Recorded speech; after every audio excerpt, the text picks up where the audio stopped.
Hai movie lover, pernah ngamatin gak sih kalau di film horor itu seringnya dimulai ketika aktor utamanya pindah ke rumah baru. Terus rumah itu letaknya di tempat yang terpencil, di sebuah desa, di pinggir danau, atau di tengah hutan.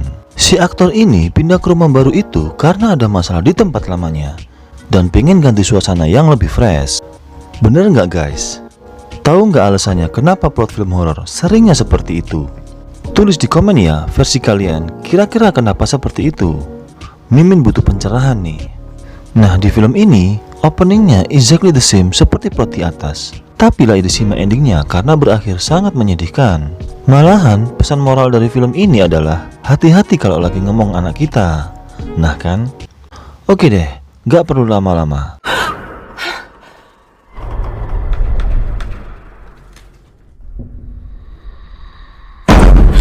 This is Disappointment Room.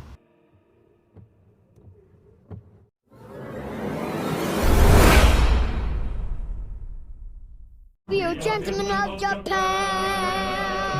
We figured in lively pain, our actions wicked and Scene diawali di mana David lagi seru-seruan nyanyi bareng anaknya di dalam mobil saat melintasi jalan pedesaan yang sepi. Sementara sang mama yang cantik jelita senyum-senyum aja ngeliat kelakuan gila suami dan anaknya itu. Keluarga kecil bahagia ini lagi berkendara menuju rumah baru mereka di sebuah desa yang terpencil. Mereka ini ingin membuka lembaran baru dalam hidupnya. Saking jauhnya rumah itu, mereka pun baru tiba hingga tengah malam di tengah hujan deras dan jalan pedesaan yang gelap.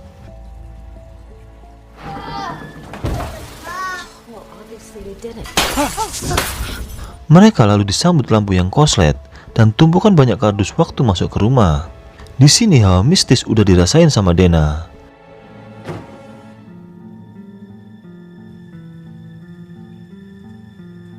Di sudut rumah ada kaca yang letaknya saling berhadapan. Dena pun merasa aneh kenapa letaknya seperti itu. Pas Dena menoleh, ada satu bayangan di cermin yang gak ngikut menoleh. Keesokan paginya, Dana mulai membongkar tumpukan kardusnya. Dia nemuin foto saat bayi perempuannya masih hidup. Dana menemukan ruangan yang ternyata bocor, dan dia mulai ngepel lantai kamar itu. Pas dia ke jendela, dia ngelihat ada seekor anjing hitam yang lagi duduk tegang di luar rumahnya. Dana pun jadi ikut-ikutan tegang. Dana yang membawakan sarapan untuk Lukas melihat kalau anaknya itu tiba-tiba memeluk kucing yang entah dari mana. Lukas dan David pun akhirnya merayu Dana agar mereka dapat memelihara kucing itu. Lalu Dana mulai berkeliling ke setiap properti barunya sambil memotretnya. Semua tampak berantakan.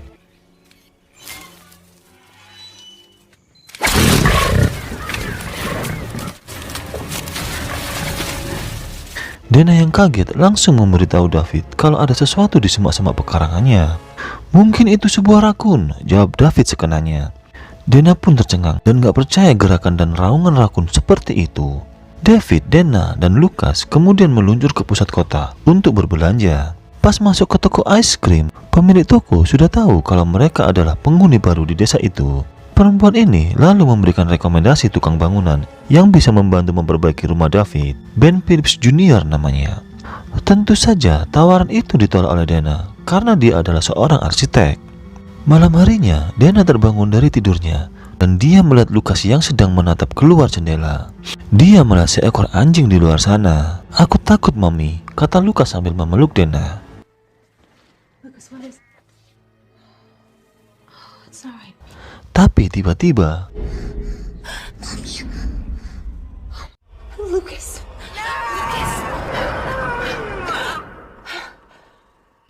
Dana akhirnya keluar rumah sambil merokok untuk menenangkan diri. Tak sengaja pas duduk di luar, Dana menemukan sebuah kuburan kecil. Dan kemudian dia kaget ketika melihat lampu yang menyala di bagian loteng rumahnya. Ruangan itu sama sekali belum dijamah oleh Dana. Dana pun naik ke loteng dan menuju ruangan itu yang ternyata pintunya terhalangi sebuah lemari pakaian tua yang tak mampu didorongnya.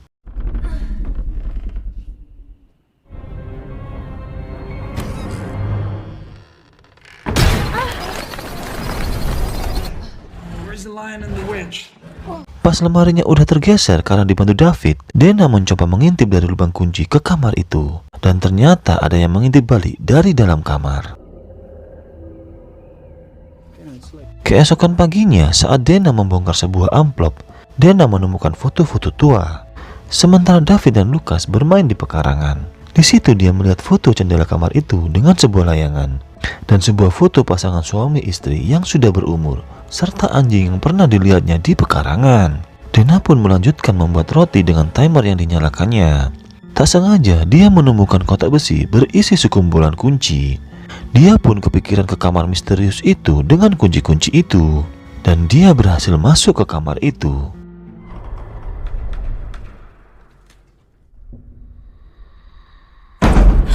Dana pun terkunci di kamar itu.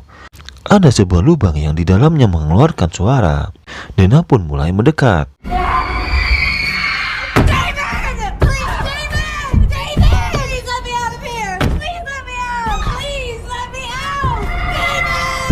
Capek berteriak minta tolong, Dana pun ketiduran hingga malam hari. Tiba-tiba ada anak kecil berkata, "Dia tidak ingin kau berada di sini." He doesn't want you.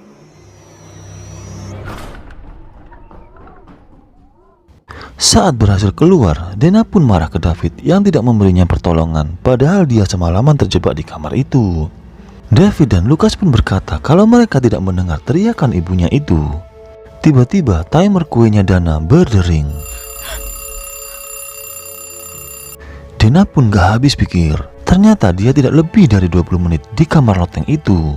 Scene beralih saat Dana melihat layang-layang persis seperti foto yang dia temukan sebelumnya. Saat mengikutinya, dia pun kaget dengan seorang pria yang menabraknya. Dia ternyata adalah Ben Phillips yang hendak menawarkan bantuan memperbaiki rumahnya yang rusak. Dana lalu meminta Phillips untuk datang kembali beberapa hari ke depan sambil dia ngeliat-ngeliat dulu bagian mana yang perlu diperbaikinya. Malam harinya, Dana bilang ke suaminya kalau dia ingin pergi dari rumah itu. Dia ternyata menemukan fakta di clipping koran kalau anak pemilik rumah horor itu juga mati persis di tanggal yang sama dengan bayi perempuannya, yaitu 5 Juli. Namun suaminya menolak dan ingin bertahan demi Lucas yang butuh suasana baru. Keesokannya, David harus tugas beberapa hari keluar kota. Dana akhirnya pergi ke perpustakaan kota untuk mencari tahu cerita rumah yang ditinggalinya. Betapa kagetnya ketika dia diberi informasi sama penjaga perpus kalau ruangan loteng Dana digunakan orang zaman dahulu menyembunyikan anak-anak mereka yang cacat dan membuat malu keluarga. Anak-anak itu dikurung bahkan sampai mati. Arwah anak-anak kecil itu akhirnya menjadi arwah penasaran yang gentayangan.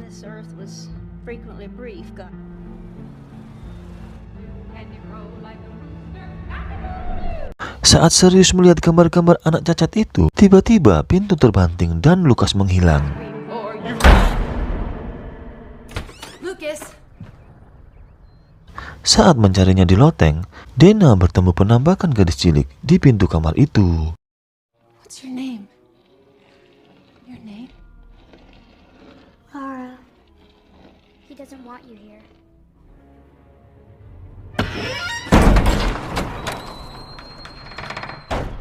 Dan saat melongok ke jendela, Dana melihat Lucas yang mengejar kucingnya. Ternyata dibuntuti anjing hitam itu. Dengan panik, Dana pun turun mengejar Lucas.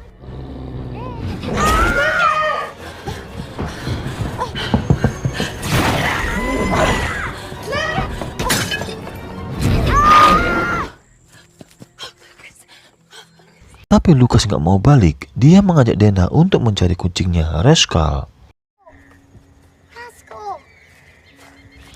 Ternyata Rascal sudah ditemukan oleh Dana, sudah mati tercabik-cabik. Lalu siapa yang sudah membunuh kucing ini? Apakah anjing itu atau ada orang lain? Waktu balik ke rumah, Dana melihat ke cermin yang dia pecahkan. Dana akhirnya membongkar seluruh cermin itu dan menemukan gambar pemilik rumah sebelumnya.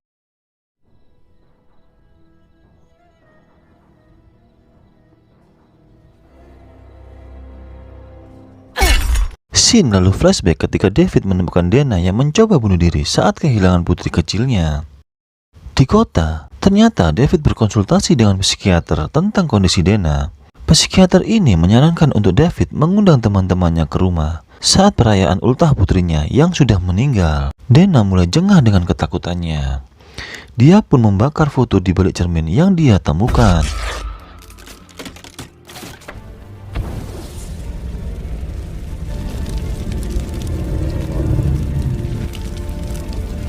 Hari perayaan ultah itu pun tiba. Dana dan David pun mempersiapkan makanan untuk tamu mereka.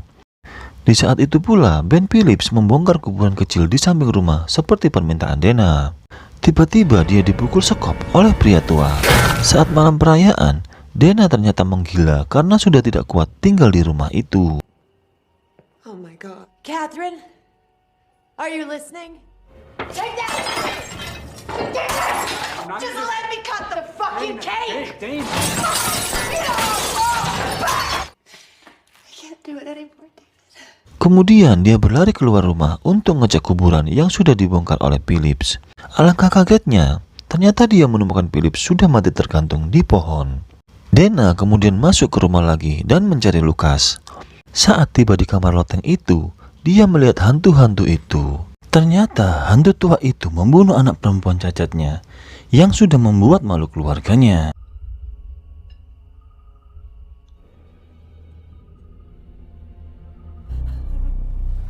Put her out of her.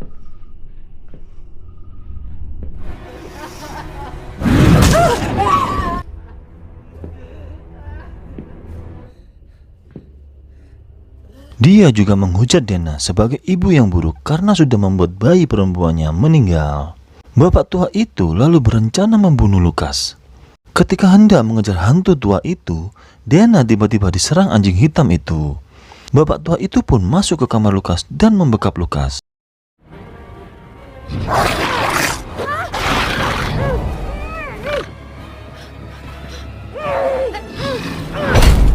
Dana akhirnya menghajar bapak tua itu. David yang datang lalu menyelamatkan Lucas dari serangan Dana. Ya, ternyata Dana sedang halu berat dan tidak bisa membedakan mana yang nyata dan bukan. Scene flashback pun menunjukkan kalau putrinya meninggal karena tertindih Dana yang ketiduran. Dan film pun bubar. Disappointment Room kayaknya sedikit dari film horor yang punya happy ending. Pesan moralnya, jangan sampai kita ketiduran pas jagain anak kita ya guys. Apalagi sampai menindihnya. Berbahaya. See you soon guys. Keep healthy always. Matur suun.